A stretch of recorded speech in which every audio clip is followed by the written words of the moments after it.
le chapitre 2 du livre de Daniel, qui est un excellent chapitre, parce que il va nous offrir un panorama, une table des matières de tout ce qui va se passer, non seulement dans le livre de Daniel, mais à travers toute l'humanité. Et ce chapitre 2 nous décrit ce qui se passe et ce qui s'est passé bien après que Nebuchadnezzar ait régné. Et là, c'est quelque chose de très particulier. Alors, il est écrit, vous savez, dans le chapitre 1er, on a vu que Daniel avait été déporté à Babylone. N'est-ce pas? Daniel, chapitre 1er, on a vu qu'il avait été déporté à Babylone, que là, on lui avait appris la langue des Chaldéens, qu'on lui avait appris les coutumes, etc., mais qu'ils avaient refusé de manger les mets du roi, de se souiller avec de la nourriture préparée pour des idoles, parce que Babylone était une nation idolâtre. Et ils ont dit, nous, on a un seul Dieu et on ne veut pas faire ces choses-là. Et ils sont restés fidèles malgré les difficultés devant lesquelles ils étaient. Et aujourd'hui encore, nous devons rester fidèles malgré les choses qui nous sont présentées par le diable et par tous ceux qui servent le diable parce qu'ils ne connaissent pas Jésus-Christ. Amen. Et nous devons rester fermes sur notre position, non pas pour être des révoltés ou des révolutionnaires, mais pour être fidèles à la parole de Dieu. La chose la plus importante, c'est que nous soyons fidèles à la parole de Dieu. Oh oui. Et vous savez, à cause de leur fidélité, à cause de leur droiture, Dieu va leur donner des dons pour qu'ils puissent être sages, intelligents, et qu'ils puissent aussi, et Daniel avait reçu l'interprétation des songes. Justement, on rentre dans cette dimension-là. Je vais boire un coup, excusez-moi. Mais...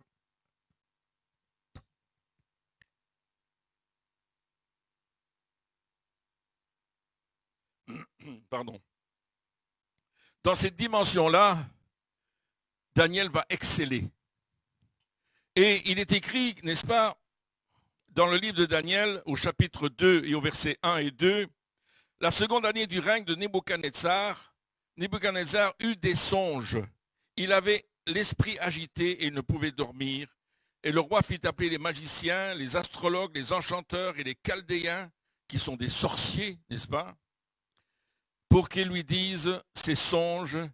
Et ils vinrent et ils se présentèrent devant le roi. Alors, le roi a eu des songes. C'est le même songe qui s'est répété tout le temps qu'il s'endormait. Et chaque fois qu'il mettait sa tête sur l'oreiller, le songe revenait. Mais quand il s'est levé le matin, il ne se souvenait plus de son songe. Alors il va appeler tous ces magiciens parce que le royaume dépendait de tous ces mages, de tous ces chaldéens, ces sorciers qui allaient lui prédire l'avenir, qui allaient lui dire ce que ça voulait dire, qui imaginaient des choses et qui lui disaient. Et il va les rassembler, on va sur verset 3, le roi leur dit, j'ai eu un songe. Au début, il a dit, j'ai eu des songes, et là, il dit, j'ai eu un songe. C'est-à-dire que c'est le même songe qui s'est répété. Mon esprit est agité, je voudrais connaître ce songe. Il ne s'en souvient plus. Alors, il appelle tous ces gens-là, et les Chaldéens vont dire, on est incapable de donner les explications. C'est impossible. Et le roi, il se fâche. Il se fâche parce qu'il a fait confiance à ces hommes-là toute sa vie, tout son règne. Il a mis sa confiance dans ce que les astrologues, dans ce que les magiciens, les mages allaient lui dire. Il a mis sa confiance en eux.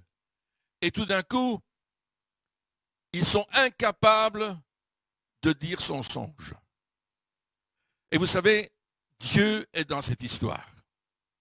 Parce que Dieu ne veut pas que ce soit des astrologues, des magiciens ou des personnes, on parle souvent de Nostradamus et des choses comme ça, et même les chrétiens vont prendre les référents chez Nostradamus. J'ai entendu dernièrement un prophète africain qui citait Nostradamus, et c'est un homme connu. Mais mes amis, Dieu ne se sert pas de ces gens-là. Il va se servir d'hommes et de femmes fidèles.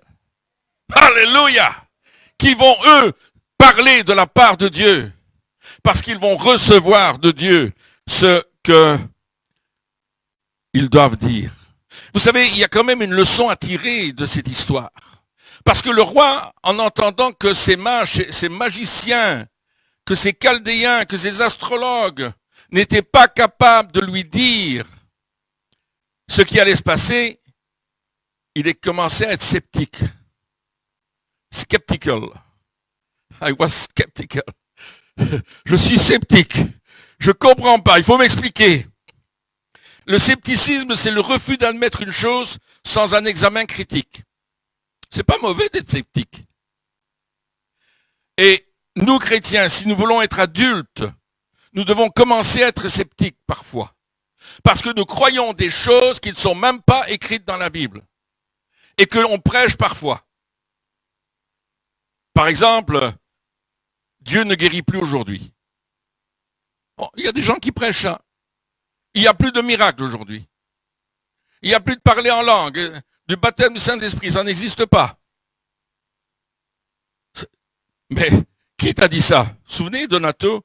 Vous avez dit ça, pasteur Donato, vous avez dit, pose-toi la question, qui t'a dit ça? Ça vient de qui ça? Est-ce que c'est dans la Bible ou est-ce que c'est pas dans la Bible? C'est un exemple, il y a plein d'autres exemples. On peut prêcher des choses qui ne sont pas dans la Bible. Mais on croit qu'elles sont dans la Bible. Parce que c'est devenu une tradition. Et je vous invite, frères et sœurs, à contrôler ce que les gens vous disent, ce que les prédicateurs vous disent. Contrôlez-le dans toute la Bible. Alléluia, comme les chrétiens de Béret, qui regardaient si ce que Paul disait était exact. Aujourd'hui, plus que jamais, nous devons faire comme le roi Nebuchadnezzar. Il a dit, il faut m'expliquer pourquoi ça ne fonctionne pas. Parce que vous m'avez trompé toutes ces années. Il y a des gens qui nous trompent toutes les années de notre vie. Vous savez ça? J'ai rencontré des gens, on leur parlait de l'évangile, et ils disent, mais ça fait des années que je vais à l'église, j'ai jamais entendu ça. Il y a une dame qui est venue chez nous, quand on était encore dans le petit bâtiment là-bas. Et elle avait, dans les 70, 72 ans, 72, entre 70 et 80. Et elle était là depuis plusieurs semaines parce qu'elle ne pouvait plus aller dans son temple où elle allait d'habitude parce qu'il n'y avait plus de transport. Donc elle est venue chez nous. Et quand j'ai fait l'appel au salut, elle a levé sa main. Puis je lui ai parlé avec elle, je dis, mais vous êtes protestante depuis votre enfance? Vous avez été dans la résistance, vous étiez protestante, vous avez été militaire en Allemagne, vous alliez au culte là-bas avec tel et tel aumônier que je connaissais. Elle me dit, oui, oui, oui. Mais on ne m'a jamais dit que je devais recevoir le Seigneur comme mon sauveur. Toute sa vie, personne ne lui avait dit, elle n'a pas cherché non plus. Parce que on reçoit des choses et on les accepte telles quelles. Faisons attention, surtout dans les temps où nous sommes. Parce que ce sont des temps difficiles. Vous savez, il faut être capable de demander simplement à Dieu les choses, mais aussi de savoir poser la question. Si je vous dis quelque chose et que vous ne comprenez pas, venez me trouver, dites, j'ai pas compris. Où est-ce que tu as trouvé ton histoire là? Moi, j'ai trois moyens de ne pas me tromper. J'ai ma femme, j'ai ma fille Grâce et j'ai ma fille Mélodie. Si je dis un truc qui n'est pas correct, mes amis, je vais le savoir.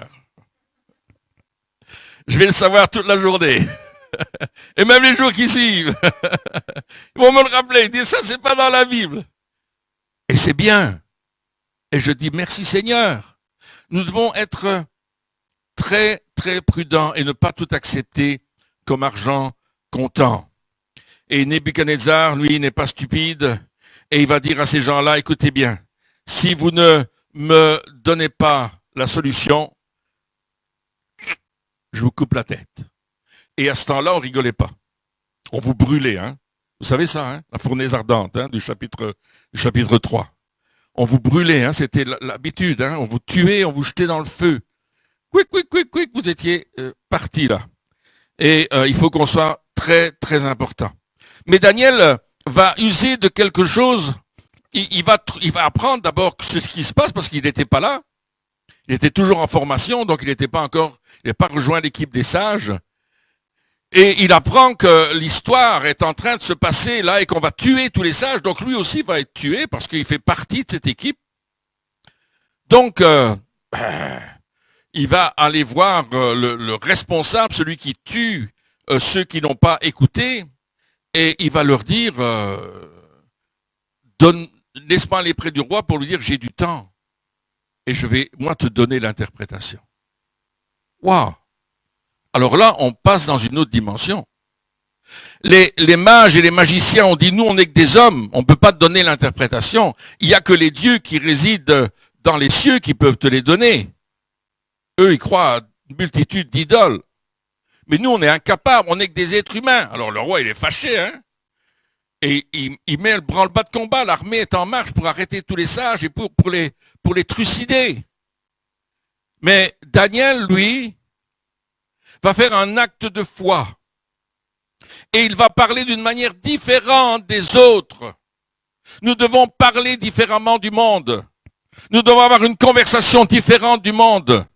Surtout dans les situations difficiles, dans les situations de mort, comme celle, là ça sent la mort là. L'armée était en train de tuer les sages déjà.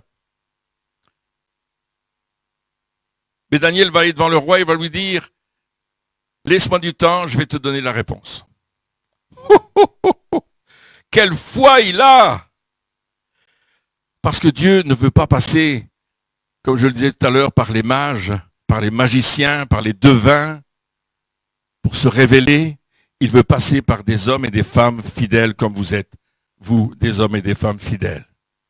Il veut parler à travers nous pour parler au monde qui nous entoure. Alléluia. Gloire à Dieu. Et là, il y a au chapitre 2, versets 7 à 11, tous ces astrologues vont dire « Jamais roi, quel grand et puissant qu'il ait été, n'a exigé une pareille chose d'aucun magicien, astrologue ou chaldéen. Ce que le roi demande est difficile. Il n'y a personne qui puisse dire au roi, excepté les dieux, dont la demeure n'est pas parmi les hommes. » Alors là, on y va. Hein? Et là, on voit que les magiciens se dévoilent comme des trompeurs. Les astrologues, les devins. Vous savez, il y a beaucoup aujourd'hui, je regardais, je recevais le Vlan. Vous recevez le Vlan à la maison, hein? Et j'ai regardé la dernière page du Vlan, l'avant-dernière page. Et il y a au moins 40 personnes qui se disent capables de donner votre avenir. Et des photos et tout, hein, monsieur machin, madame une telle, mademoiselle un tel, etc. Et on les met en photo, hein, ils sont là. Hein. Il y en a au moins 40. Si vous recevez le Vlan, jetez un coup d'œil, vous allez voir. C'est étonnant, c'est époustouflant. Mais la Bible dit, dans Ecclésiaste chapitre 7, verset 14, pour ceux qui prennent des notes, que personne ne peut dire ce qui va venir après. Alléluia. La Bible déclare que c'est impossible de dire l'avenir, afin que l'homme ne découvre en rien ce qui sera après lui. Donc tu ne peux pas connaître demain ou la semaine prochaine. Il y a beaucoup de gens qui ont toutes sortes de superstitions et qui parlent en fonction de l'avenir, n'est-ce pas? Ils essayent de vous dire l'avenir, mais il n'y a personne qui peut le faire si ce n'est Dieu. Je voudrais que vous accrochiez cette parole de Ecclésiaste 7,14 à votre pensée. Parce que j'ai des gens qui sont venus me trouver, ils me disent, moi j'ai vu tel astrologue et ce qu'il m'a dit c'est réalisé. Hein? Bien sûr, parce qu'il crée votre futur. Et vous mettez votre foi dans ce qu'il a dit. Mais vous devez vous repentir de cela. Vous devez dire, Seigneur, je ne veux plus ces choses. Je demande pardon d'avoir cru ces choses. Et je veux croire ta parole. Donc on a vu que Daniel s'est présenté devant Arjoc, le chef des gardes, et lui a dit, écoute, je vais demander du temps au roi. Et c'est ce que le roi a fait. Et il va dire, ô roi, je vais te donner une interprétation. Oh. C'est fort, hein? T'aurais osé faire ça, toi? Eh bien, moi, je te dis oui. Pourquoi? Parce que nous connaissons la vérité. Tu connais la vérité. Jésus est le chemin, la vérité et la vie. Il n'y en a pas d'autre. Il n'y a pas d'autre chemin, pas d'autre vérité, pas d'autre vie que Jésus. Alors oui, nous pouvons dire, nous allons vous donner une interprétation des temps présents. Wouh! Costaud le David. Daniel, merci. Vous voyez, hein? La correction directe, hein? C'est qu'elle écoute, hein? J'espère que je ne vous endors pas. Daniel a une foi agissante. Nous devons agir sur notre foi. Et j'expliquais, vendredi, on a eu une super réunion de prière, entre parenthèses, et c'était un moment, waouh, combat spirituel, et on a compris pourquoi, parce que le lendemain, lorsque les jeunes étaient dans la rue, ils ont rencontré un convoi de vaches sur la grande place de Mons, mais c'était des vaches bouddhistes qui étaient venus en train de mettre des esprits bouddhistes sur la place. Alors, et c'est pourquoi on doit combattre, c'est pourquoi on doit être dans les réunions de prière quand on peut y être. Parce qu'on prend position et on ne savait pas ces choses. Mais ils ont fait face à la divination et à la malédiction que les gens sont en train d'essayer de mettre sur notre ville. Mais nous sommes là pour empêcher cette malédiction de régner d'une façon ou d'une autre sur notre ville. Alléluia, sur notre pays, sur notre région. Parce que nous appartenons au roi des rois et au seigneur des seigneurs, au Yeshua que nous aimons tellement. Alléluia. Glory to God.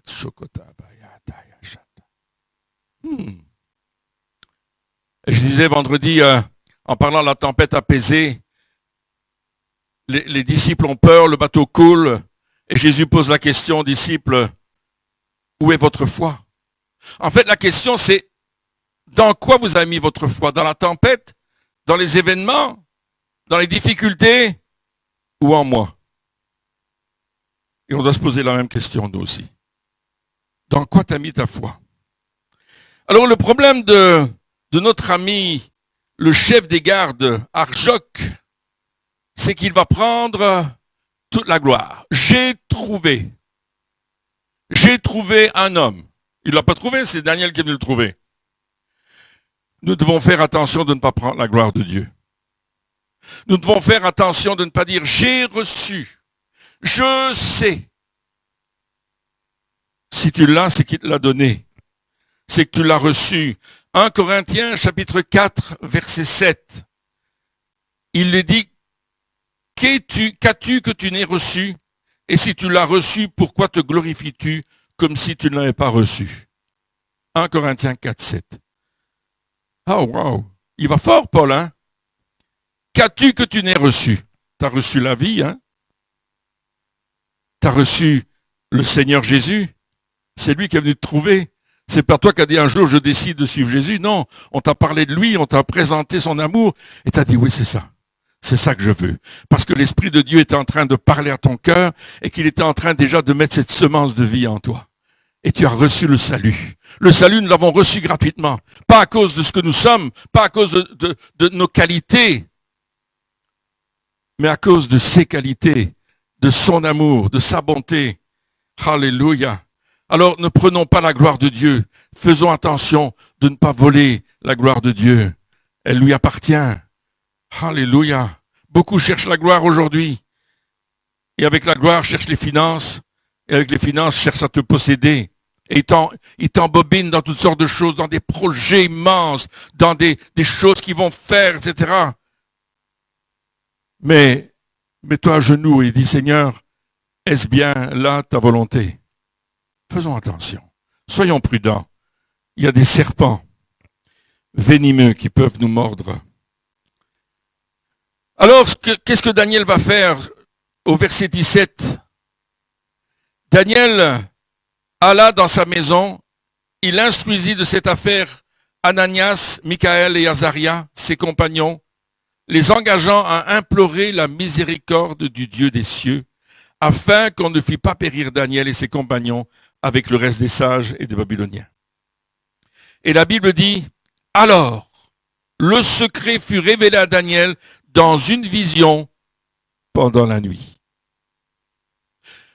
La différence entre un songe et une vision, j'en profite un petit peu pour vous donner le son, c'est que le songe, tu vas l'avoir quand tu dors. La vision, tu l'as quand tu es éveillé. Il a eu une vision quand il était éveillé. Il cherchait la face de Dieu. Il priait probablement qu'il était dans la prière. Et tout d'un coup, Dieu lui a donné la vision. Et vous savez ce que Daniel va faire? Il va courir vers le roi et dit, ça y est, j'ai la vision. Non, absolument pas. Regardez la suite. Et Daniel bénit le Dieu des cieux. Daniel prit la parole et dit, béni soit le nom de Dieu d'éternité en éternité. À lui appartiennent la sagesse et la force. Ou ça veut dire éclate en reconnaissance. C'est lui qui change les temps et les circonstances, qui renverse et qui établit les rois, qui donne la sagesse aux sages et la science à ceux qui ont de l'intelligence. Il révèle ce qui est profond et caché. Il connaît ce qui est dans les ténèbres et la lumière demeure avec lui. Dieu de mes pères, je te glorifie, je te loue de ce que tu m'as donné la sagesse et la force et de ce que tu m'as fait connaître ce que nous t'avons demandé, de ce que tu nous as révélé, le secret du roi. Voilà une parole de louange et d'adoration donnée à Dieu. Daniel ne prend pas la gloire pour lui. Il ne dit pas, ça y est, je suis le meilleur, c'est moi qui ai la révélation, c'est moi qui l'ai reçu, je dois absolument le dire. Non, il va d'abord devant Dieu, le Dieu des cieux, et un peu plus tard, il appelle le Dieu de mes pères, et vous verrez quand vous lirez le livre de Daniel qu'il va changer encore de découverte en découverte par rapport à Dieu. Alors, il va trouver le roi, et là on voit que Daniel se révèle comme un prophète. Un prophète qui parle de la part de Dieu. Un prophète qui est d'abord sanctifié et dédié à Dieu. Sa vie lui est dédicacée. Mais il va parler de la part de Dieu parce qu'il est un canal pur pour que la parole de Dieu puisse passer. Il reçoit l'instruction de la part de Dieu et c'est important. Parfois, on met les prophètes sur un piédestal. De nos temps, je parle d'aujourd'hui. Les gens qui viennent donner des prophéties, waouh! Si je dis réunion prophétique vendredi, la salle va être bourrée. Les gens veulent connaître leur avenir.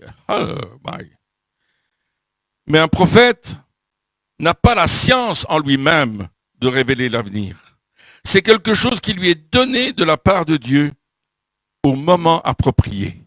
Comme je vous le disais dans 1 Corinthiens 4, 7, qu'as-tu que tu n'aies reçu et si tu l'as reçu, pourquoi t'en glorifies-tu?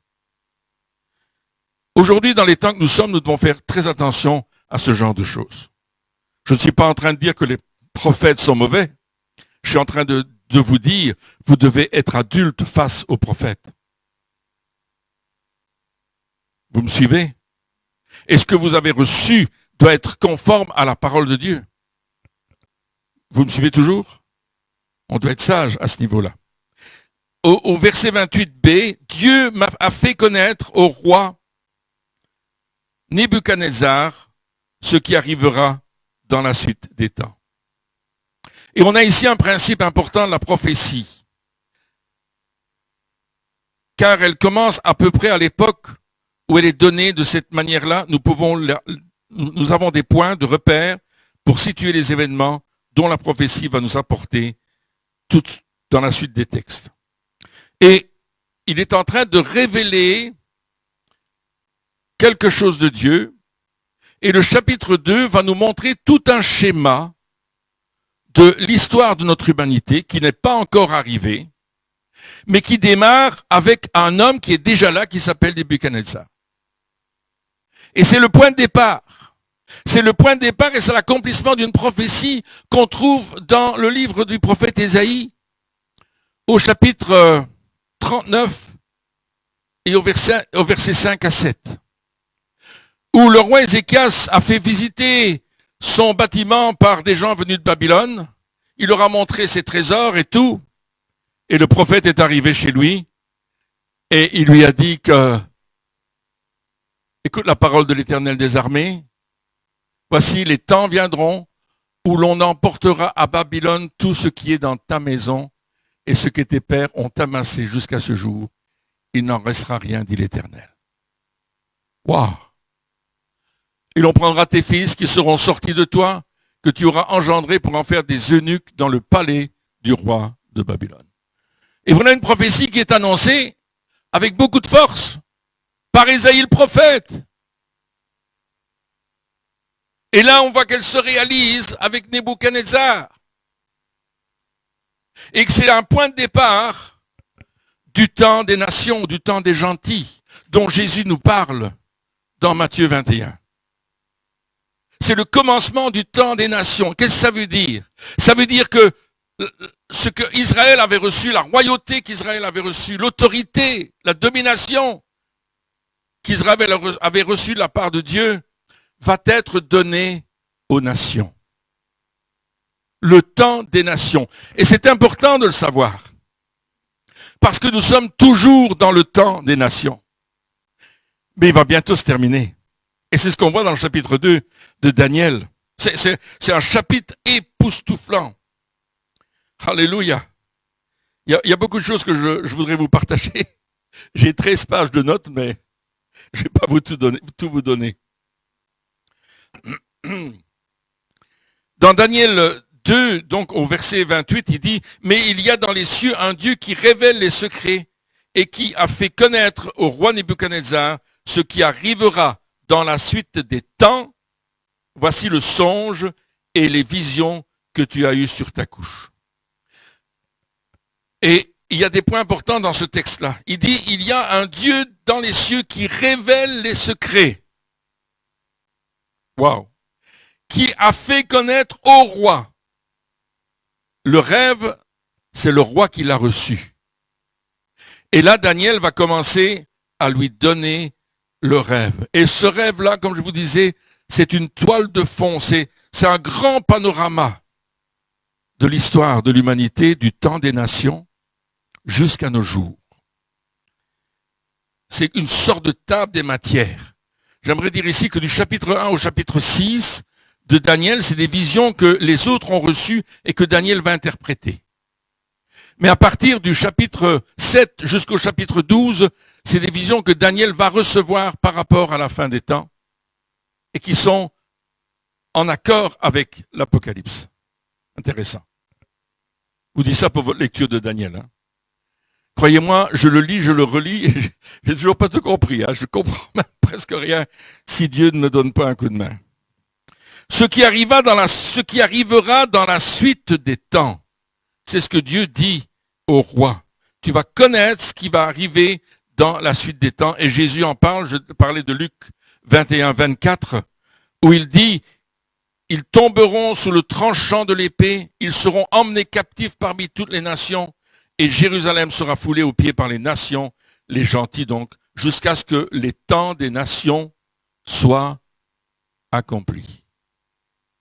Wow. Et là, je ne voulais pas vous rappeler, n'est-ce pas, que Jérusalem est redevenue la capitale d'Israël, que dans le temps, on a vu que ce pays a été dégagé, n'est-ce pas, des nations qui foulaient Jérusalem.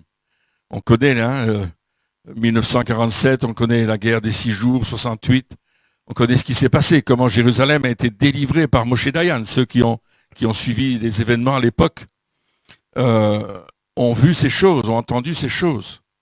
Et on voit Moshe Dayan devant le mur des lamentations qui met ce papier dans le mur des lamentations et qui prie. Et les gens lui posaient, mais qu'est-ce que tu as mis là? Il dit, j'ai mis un papier pour la paix du monde. Et c'est devenu une photo qui a fait le tour du monde, dans Paris Match et dans toutes les revues possibles et imaginables. Je crois que vous l'avez sûrement vu. Et là, dans verset 31, il dit, ô roi, tu regardais, tu voyais une grande statue. Cette statue était immense et d'une splendeur extraordinaire. Elle était debout devant toi et son aspect était terrible. La tête de cette statue était en or pur, sa poitrine et ses bras étaient d'argent, son ventre et ses cuisses étaient d'airain, ses jambes de fer, ses pieds en partie de fer et en partie d'argile. Tu regardais lorsqu'une pierre se détacha sans le secours d'aucune main, frappa les pieds de fer et d'argile de la statue et les mit en pièces. Alors le fer, l'argile, les reins, l'argent et l'or furent brisés ensemble et devinrent comme la balle qui s'échappe dans une aire en été. Le vent les emporta, et nulle trace n'en fut trouvée. Mais la pierre qui avait frappé la statue devint une grande montagne et remplit toute la terre. Voilà le songe. Nous en donnerons l'explication devant le roi. Amen. Il est venu avec beaucoup d'humilité, notre cher Daniel. Il n'a pas dit que c'était lui qui l'avait trouvé. Il a dit que c'était Dieu qui lui avait donné. Il n'a pas dit que c'était lui qui donnait l'interprétation. Il a dit que c'était Dieu qui donnait l'interprétation. Et ce qui est extraordinaire, c'est que il va révéler le rêve au roi, point par point, détail par détail, et dans le moindre détail, ce que le roi a vu. Le moindre détail. Amen. Il n'est pas flou. C'est pas une image floue. Tu sais, parfois on te montre une image et elle est complètement floue. Hein, photographe. Et tu dis, qu'est-ce que c'est? Tu ne sais pas ce que c'est, là. Si tu mets la netteté, alors tu dis, ah oui, maintenant je comprends. Là, il n'a pas une image floue, il a une image nette de la statue. La tête de la statue était d'or pur. Sa poitrine et ses bras étaient d'argent. Son ventre et ses cuisses étaient d'airain. Ses jambes de fer, ses pieds en partie de fer et en partie d'argile. Et il continue, il dit au verset 37, « Ô roi, tu es le roi des rois, car le Dieu des cieux t'a donné l'empire, la puissance, la force et la gloire. Il a remis entre tes mains en quelques lieux qu'il habite les enfants des hommes, les bêtes des champs et les oiseaux du ciel, et il t'a fait dominer sur eux tous. C'est toi qui es la tête d'or. » Remarquez qu'il domine sur la terre, mais il ne domine pas sur la mer. C'est pas cité. Petite remarque.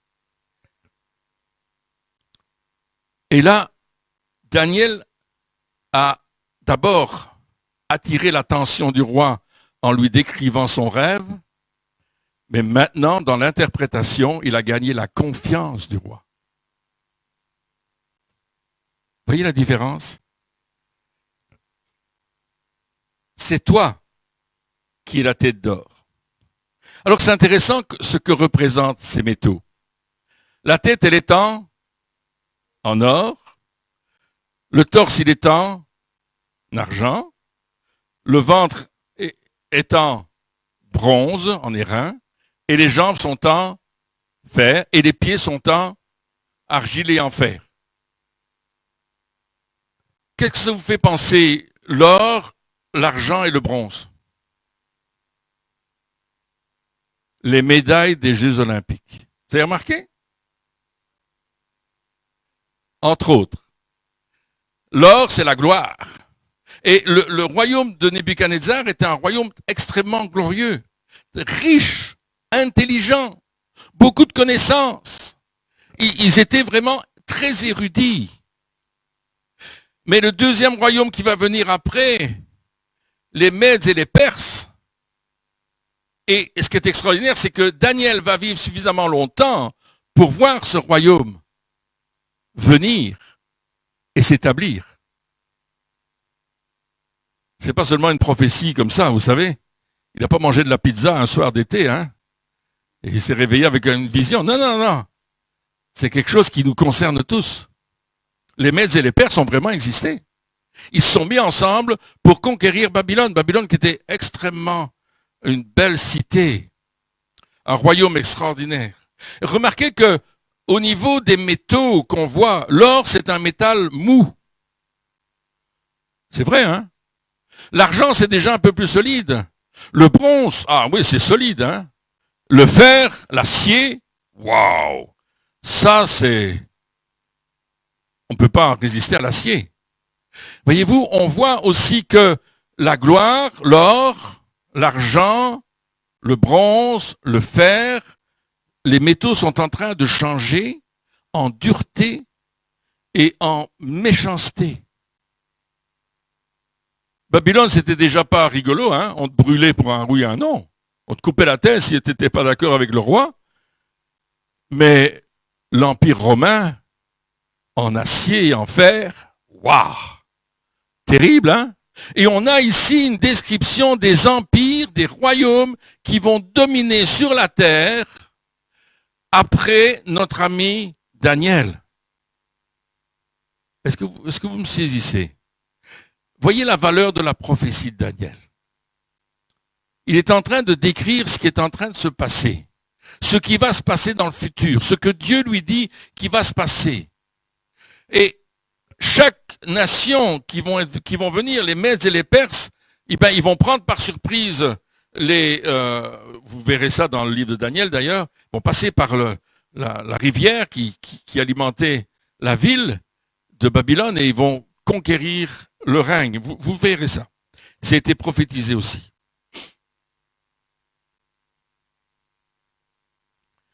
Mais ils vont pas durer longtemps. Après cela, il y a les Grecs qui vont arriver. Et les Grecs étaient appelés les hommes de bronze. Intéressant, hein? Les Grecs étaient appelés les hommes de bronze parce qu'ils étaient avec du bronze sur eux, léger. Et ça, c'est l'histoire qui nous le dit. C'est pas nous qui l'inventons. Et les Grecs, avec Alexandre le Grand, vont vaincre les Mèdes et les Perses. Pourquoi? Parce que les Mèdes et les Perses, ils avaient des armures. Et c'est pour ça qu'on les appelait les hommes d'argent. Parce qu'ils reflétaient le soleil, ils avaient des armures métalliques. Et ils allaient à la guerre avec ces armures. Et évidemment, les Grecs, eux, ils sont arrivés avec des longues lances. En plus, c'était léger, ils étaient habillés légers. Ils n'étaient pas aussi armés que les autres. Et ils poussaient les armures par terre. Et quand le soldat était par terre, il n'était plus capable de se relever. Ce sont des faits d'histoire. Ce sont des choses qui sont passées. Vous pouvez vérifier dans les livres d'histoire ce que je suis en train de vous dire.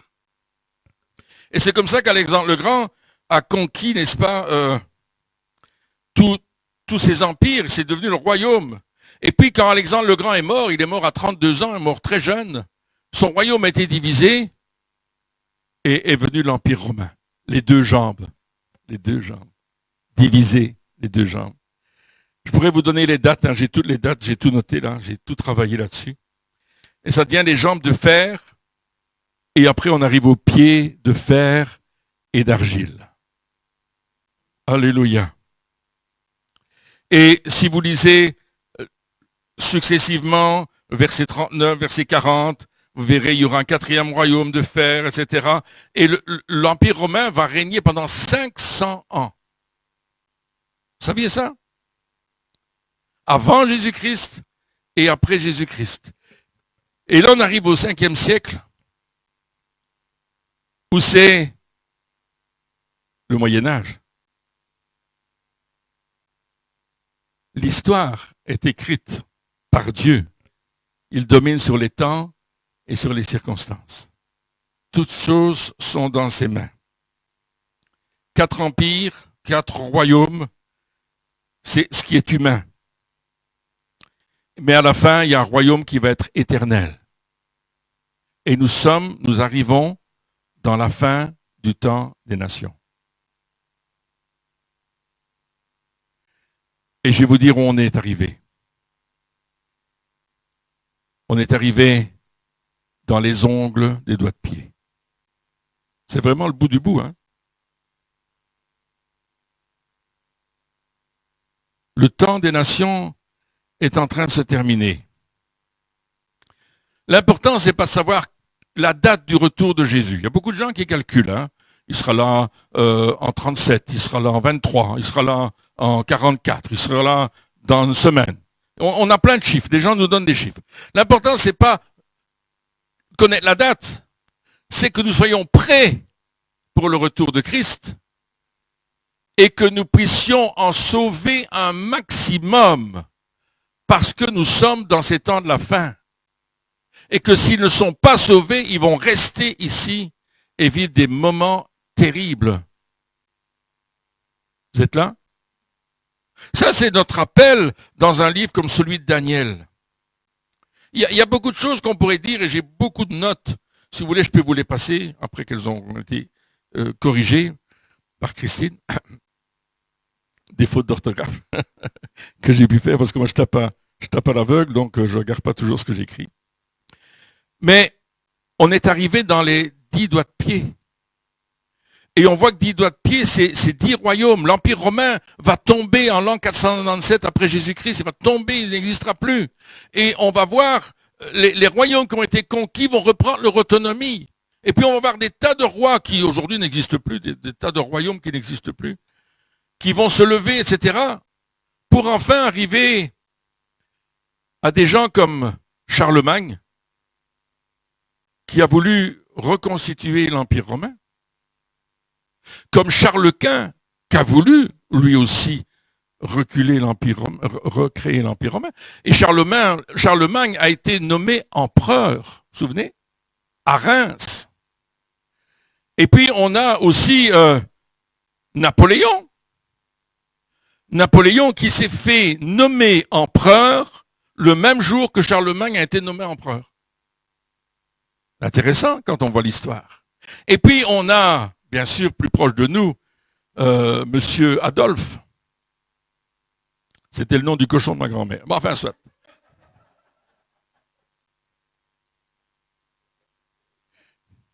Les Allemands l'ont arrêté, dit qu'est-ce que vous allez faire avec votre cochon? Il dit on va tuer Adolphe. Il dit comment?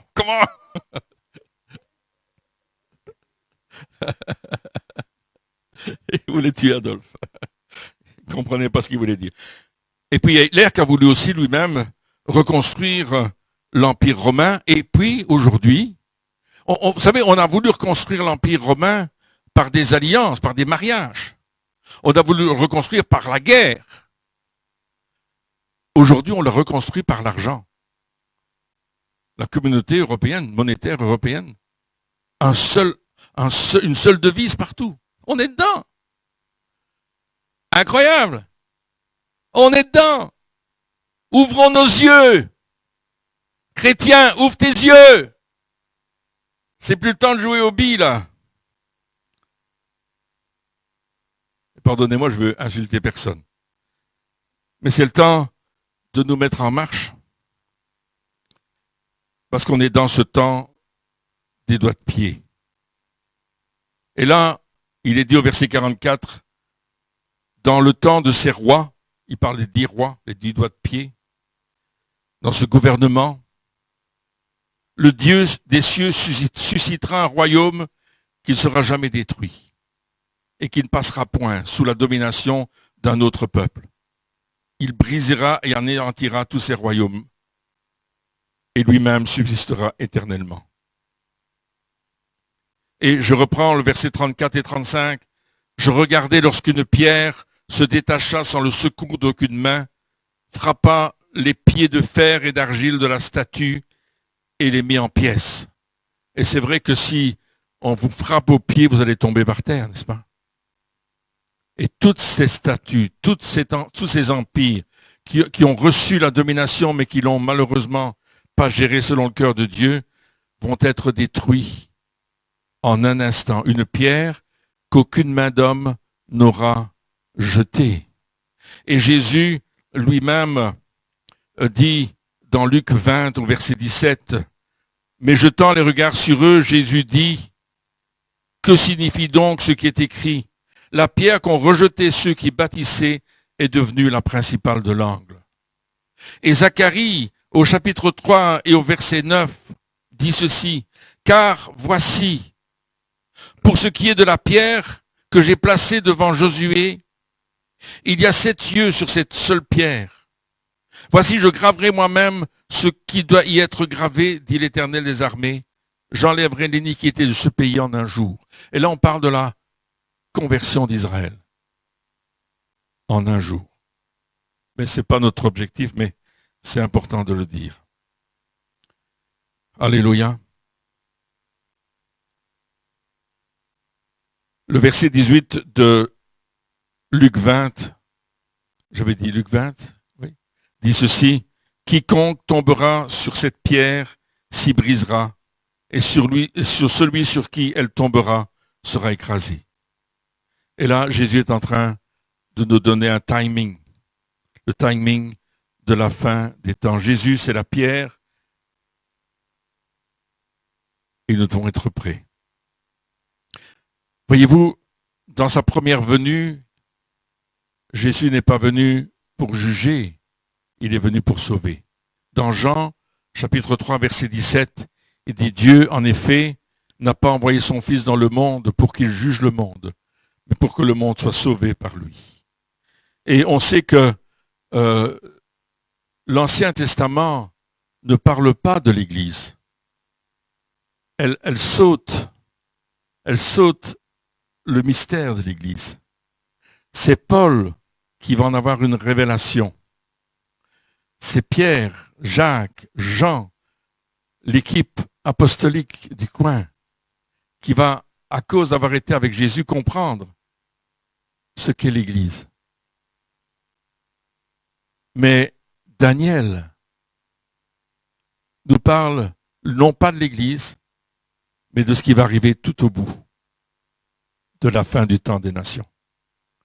Et notre regard à nous, ce matin, c'est qu'en considérant ce chapitre 2 de Daniel, et je vous invite à le relire à la maison, peut-être de réécouter ce message. Je n'ai fait que survoler mon message, parce qu'il est abondant. Mais de nous dire, Seigneur, est-ce que je suis prêt aujourd'hui? Est-ce que je suis prêt pour ton retour? C'est une première question. Si vous constatez que vous n'êtes pas vraiment, c'est le temps de s'humilier devant Dieu. Dire, Seigneur, pardon. Je demande pardon pour ma tiédeur. Et c'est ce que Jésus va dire dans Apocalypse, n'est-ce pas? Quand il va parler à Jean. Si tu es tiède, je te vomirai de ma bouche. Jésus est en train de nous dire, sois pas tiède. Commence à bouillir. Sois bouillant. Parce que je peux être prêt à connaître ces vérités, mais je n'en fais rien.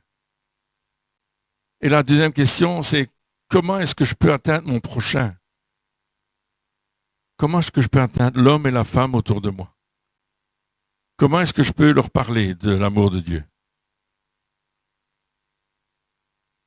Quel objectif je me donne pour atteindre plus de personnes? Alors il y a des gens qui ne vont pas accepter, n'est-ce pas? Il y a des gens qui vont vous rejeter, comme ils ont rejeté Jésus. Mais il y en a des gens qui vont accepter. Et qui vont même venir vous trouver pour vous dire, tu n'es pas comme les autres. Pourquoi? Et là, profitez-en tout de suite. Christ vit en moi. Dites-leur. Depuis que j'ai donné ma vie à Jésus, ma vie n'est plus la même. Est-ce que tu veux faire la même chose? Ne faites pas que lui présenter le gâteau et puis le remettre dans le frigo. Mais dis, tu veux en manger un bout? Parce que moi, ça a changé ma vie. Est-ce que tu veux recevoir Jésus parce qu'il a changé ma vie et il peut changer la tienne? Et s'ils te disent, mais moi j'ai toujours eu ma religion, dis, je ne te parle pas de religion. Je te parle d'avoir la vie éternelle. Est-ce que tu as la certitude que si tu mourais aujourd'hui, tu aurais la vie éternelle? Et j'ai vu des gens qui me disaient, non monsieur, jamais. Est-ce que tu veux la vie éternelle? Et on a vu, Christine et moi, par la grâce de Dieu, des centaines de personnes donner leur vie à Jésus. Avec une simple conversation. Que ce soit à l'université, au restaurant où Christine allait, que ce soit dans les rues de Mons, que ce soit dans d'autres occasions, lorsque tu dis aux personnes l'importance de donner sa vie à Jésus, ils l'acceptent. Et croyez-moi, nous sommes dans des temps où on n'aura plus ce genre de réunion que nous avons ici. Parce que c'est vous, personnellement, individuellement, qui devez atteindre des gens. Et puis les amener dans un cercle où on enseigne Jésus. Et si on ne peut pas avoir plus de 5 personnes selon les lois sanitaires, mais faites 4 nouveaux convertis avec vous, ça fera 5. Et enseignez-leur la parole de Dieu. Commencez un groupe dans votre quartier, dans votre maison. Faites quelque chose qui va changer l'humanité à travers Jésus. Nous avons vu dans le livre de Daniel, dans le 2e chapitre, et j'espère plus tard vous apporter le 4e chapitre, le 3 j'ai déjà fait, le 4e chapitre de Daniel, ou peut-être un autre, je ne sais pas ce que Dieu va me demander de faire. Mais on a vu ici que tout ce que Daniel avait reçu s'est réalisé à la perfection.